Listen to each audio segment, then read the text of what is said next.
Вчера директорот на Охридската болница призна дека направил грешка за тоа што ставил подпис на список за вакцинација, кој разоткри пропуст на менаџментот.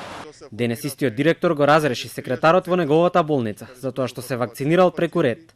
Причината е добро позната на јавноста. Организациониот секретар, кој е правник по професија, се нашол на приоритетниот список со здравствени работници кои секојдневно работат со ковид позитивни.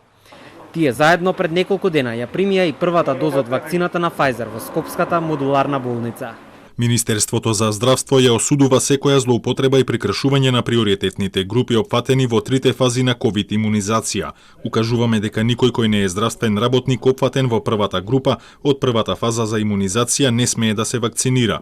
Иако министерот за здравство најави ревидирање на листите на вакцинирани досега, се уште останува непознато дали е евидентирана злоупотреба на процесот на вакцинирање и на други места освен во овој случај.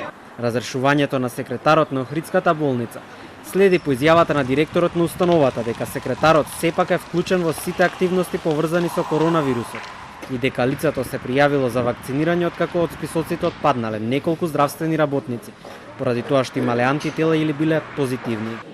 Иако веќе призна пропуст во списокот, директорот сепак останува на својата позиција.